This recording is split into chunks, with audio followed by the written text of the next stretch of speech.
at Roaming Mill. Roaming, welcome. Hi, thanks for having me.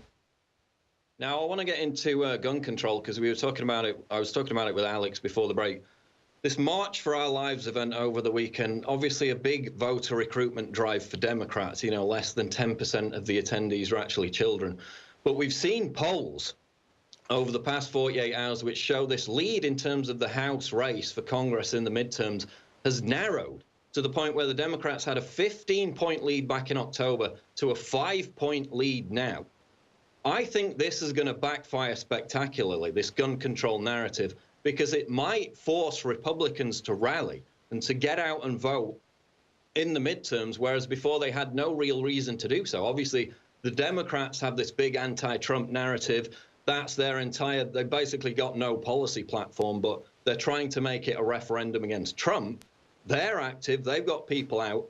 The Republicans don't really have that energy. They don't really have that momentum. But I think they're going to get it out of this insane crusade against the Second Amendment. Now we have the New York Times op-ed, repeal the Second Amendment. We got the protest signs, you know, at the event, ban all guns. I think this is going to backfire massively against Democrats if they continue to follow this narrative over the course of the next 6-7 months. Do you agree? I completely agree. And if you just look at what we saw happen after the CNN town hall event with Dana Lash, her getting berated, same thing with Marco Rubio, we've seen an increase, an exponential soar in the amount of people just Googling how to join the NRA, how to support the NRA. And you have people like me who have always been pro-Second Amendment, but have never really, I guess, taken this as one of their most important or most passionate issues. I joined the NRA after that interview thing because I just felt that I had no idea how anti-Second Amendment a lot of people were. And I think there's tons of people out there who are feeling the same way right now. Every time Democrats push for more gun control legislation, we see there's a rise in people buying guns because there actually is, I think, a legitimate fear among a lot of people that this is going to lead to more bans on things like AR-15s, the boogeyman that actually is no different than a lot of other regular rifles that I guess look less scary. But I think it is a dangerous thing for people on the left to be doing right now because gun owners are some of the most galvanized, most passionate voters in the U.S. So trying to target them so fiercely and trying to, I guess, demonize an organization that has around 5 million members in it is just not a good idea. Yeah, and it's like, don't interrupt the enemy when they're making a mistake. It's like I've just said before the break, we should be supporting the Parkland students. We should be amplifying their voice when they get up and say ban all guns. You know, you probably saw the speech from one of them where she said, you know, we'll take an inch, then we'll take a mile regarding the bump stock ban. They're openly coming out and now saying, yes, of course, the true agenda is to confiscate your guns, is to repeal the Second Amendment. I wouldn't interrupt them when they're making that mistake. Also, you know, Cernovich made this point earlier. Don't argue with teenagers. It's like it's really bad optics to be arguing and pestering teenagers constantly. I think we should support them. I think that it's backfiring massively. And whereas conservative Republicans were so pessimistic about losing the House, you know, just a few months back, these polls show it's narrowing. It's narrowing to probably within the margin of error. This is massive. I think this is a massive strategic error on their part, and I don't think we should interrupt them in doing it. The other angle, which I'll throw to you on, is, you know, within this narrative of gun confiscation, we got the New York Times op-ed today. Never do they talk about the consequences of the final solution of enacting gun confiscation. Roaming, we got 70 million American gun owners who own around 300 million guns. What might the consequences be if just 1% of those gun owners resist giving up their weapons? That's never part of the conversation, is it?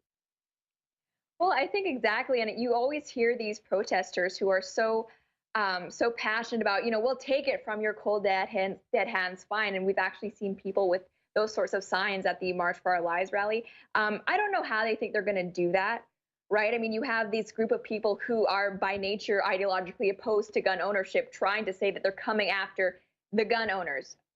with what? With super citizen voting power? That's just not going to work. I mean, and when you have, I think, as many people as you do in the United States who are so fiercely protective of their right to self-defense, and you have these people saying these things, like ban all guns, repeal the Second Amendment. We need to try mandatory confiscation procedures. I think that's just going to scare a lot of people, and it's going to make gun sales go up. And I think we are seeing Republicans being galvanized around this issue. And it's too bad, because I think at the end of the day, they've really politicized this tragedy, this Parkland shooting tragedy, which I think has really highlighted a lot of faults in law enforcement, right? I mean, we have these sheriff's office that ignored different calls, did nothing when they knew this person was a threat. We have the FBI who is ignoring tips, several tips about a possible shooter. They do nothing. There are actual real policy problems that have been highlighted in this terrible shooting, and instead of focusing on those and the solutions that may actually be able to prevent things like this happening in the future, they've turned the entire NRA into this boogeyman, which is an unrelated topic. It's not going to help not going to help prevent things like this in the future, and I think it's just an obfuscation of the actual problems. Well, exactly. And I mean, David Hogg probably already is the gun salesman of the year. As he said, the right. Anecdotal evidence, AR-15s flying off the shelves. The Google searches right after the March for Life were buy AR-15, that spiked. NRA membership, that spiked. So it is a rallying point for Republicans, which may not have existed before this whole narrative began last month after the Parkland shooting. But switching gears, you made a video about fat shaming, which is one of my favorite topics, because, this whole fat pride movement really gets to the core of how personal responsibility in our culture is being completely eviscerated. There was a rotund comedian by the name of Sophie Hagen who got angry at a cancer charity for pointing out that obesity is the second biggest cause of cancer. Just explain what happened with that. Right. So Sophie Hagen, whose Twitter account is just a treasure trove of lulz, she had a real issue with this cancer research charity who does nothing except try to raise awareness for public health concerns, just trying to let people know that, hey, obesity, I think it's the second largest contributor of preventable cancers after smoking, right? This is a serious public health concern, and especially if you're living in somewhere like the UK or Canada, this is actually an issue that taxpayers need to be aware of, because guess what? When these people have these health-related issues, we're all paying for it, right? I mean, it's everybody's burden at that point. And for some reason, for this activist, she took that as a personal slight against fat people. And I think she actually tried to insinuate that the Cancer Research Society trying to raise awareness about obesity-related cancers is more damaging than the actual obesity-related cancers. Oh no, I've got the quote here. This is what she said. Society viewing fatness as a negative thing kills more people than obesity-related diseases. That's literally what she tweeted. Okay, it doesn't. So 2 billion people worldwide suffer health problems from just being overweight, not even obesity. You've got 4 million people a year dying due to illnesses related to being overweight. It's doubled. Obesity has doubled since 1980. Obviously, that's complete BS. How helpful is it to women, given that this is now basically a feminist movement, to encourage them to follow a lifestyle that literally kills them? It's not helpful at all. And I'm really having a hard time understanding why this has become a feminist issue, why this is something that social justice has taken arms about. And I think it all stems from the fact that these women are insecure about themselves, right? And they want to feel beautiful. And part of the authoritarian feminist, I guess, marching style is to take your feelings and mandate them onto other people, right? So now you have to say that fatness is beautiful. You can't tell us that it's unhealthy because we want to feel good about ourselves, and all of those facts. It's uncomfortable to hear. I think that's the only reason why this is being talked about. Okay, we're heading into a break. We will be back with Roaming Millennial on the other side. This is the Alex Jones Show Live. Don't go away. We'll be back. We are back, and we are joined by Roaming Millennial. You can find her on YouTube by simply searching for Roaming Millennial. She's got a big YouTube channel. She's also a host with CRTV. Roaming, obviously, your demographic on YouTube is, I presume, quite young. Mine is concentrated in the age range between 18 and 35. Now, you contrast that with Fox News, whose average medium time, prime time viewer is 68 years old. They're literally dying out. not to rag on the elderly, but their audience is literally dying out. But, I've never been invited ever, ever to appear on any Fox News show, any Fox Business show or whatever. The left, as we talked about earlier, recruits people through exploiting tragedies, especially young people, with this whole March for Life thing. Don't you think it's time? Don't you think it's way overdue that establishment conservatives, specifically media outlets, need to reach out and energize their political brand by attracting a younger audience? Because it's just not happening right now. Absolutely. And I think there's been a real problem with the conservative movement for the past 30, 40 years in that they have the worst branding. They have terrible outreach, right? And I think the reason why the left is so popular among young people right now in mainstream culture is not because their ideas are better. It's not because their policies bring more improvements to people's lives. It's because they're flashier, right? They're more attractive. They're more charismatic looking. They seem more compassionate. All these good things that young people want to see. The left is great at packaging their ideas like that. And I think that's what conservatives need to get a whole lot better at.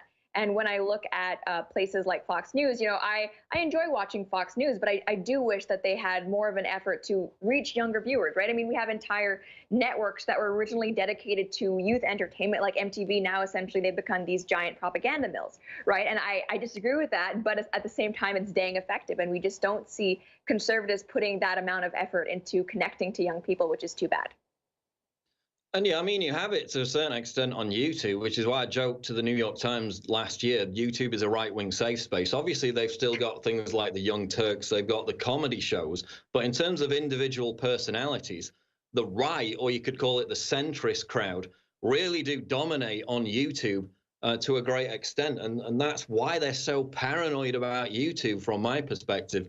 But again, in terms of that establishment Fox News style brand, there's no outreach effort, which is the way I see it, which is going to cost them given how the demographics are going. But I want to switch gears. We've got about 7 minutes left. Have you got something to add to that?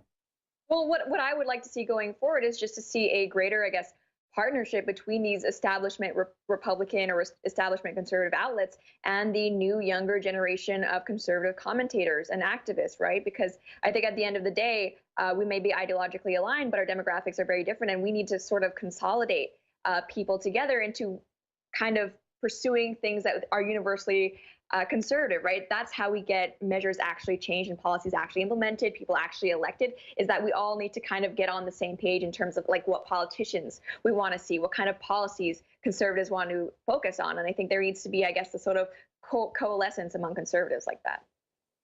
Exactly, and this is where the energy is. There's no energy in National Review Online anymore. It's a dead duck. I mean, they need to get over it and move on. It's quite ridiculous that the whole CPAC crowd and all that.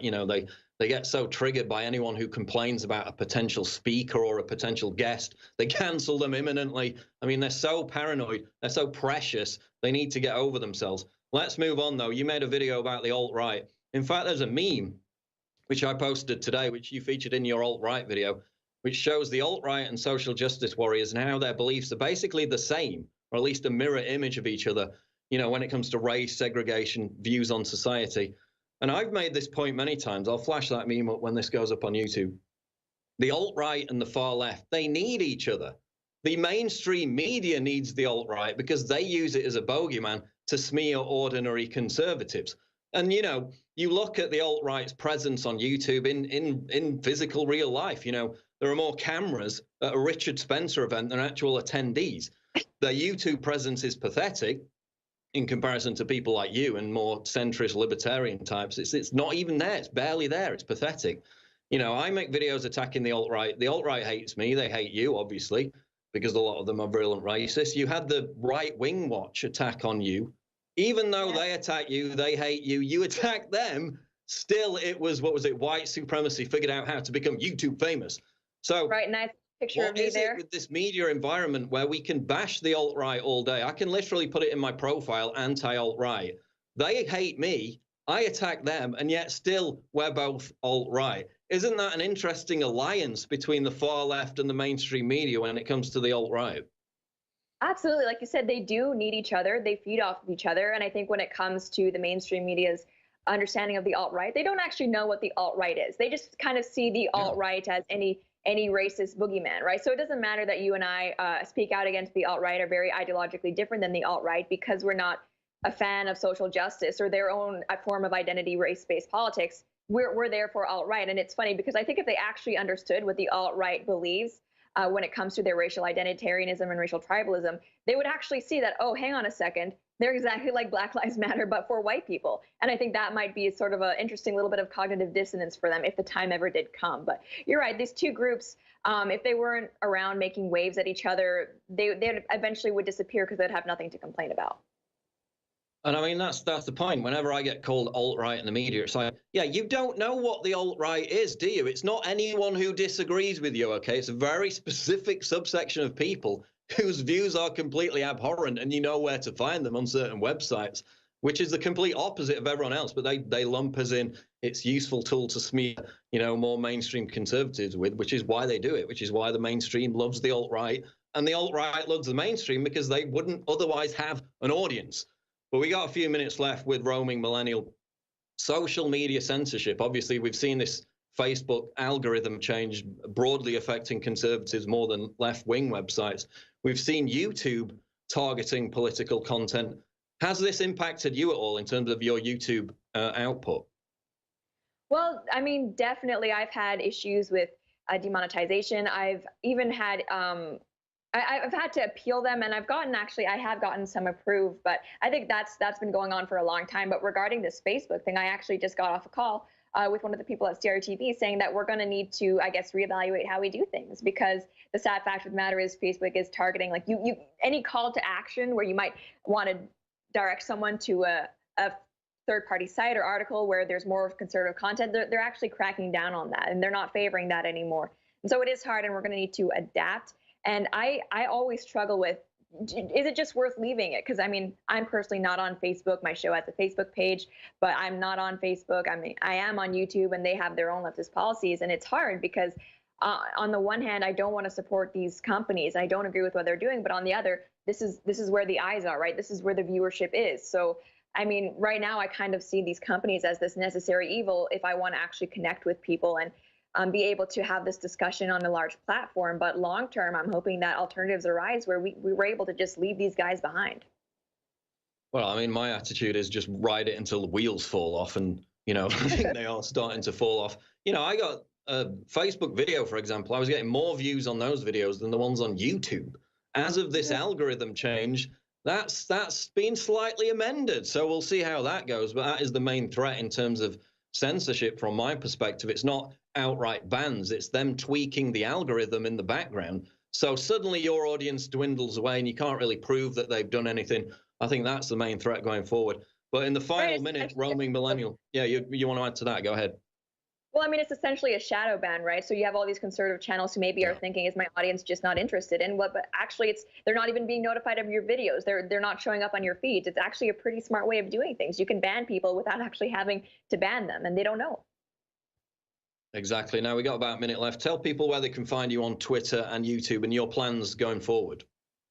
Sure. So you can find me on YouTube at youtube.com/roaming millennial. You can also find me on Twitter at roaming mill. I pretty much live on Twitter, so definitely check me out there to stay updated with what I'm doing. And I'm on CRTV at crtv.com/roaming. We got 3 episodes of Uncensored a week.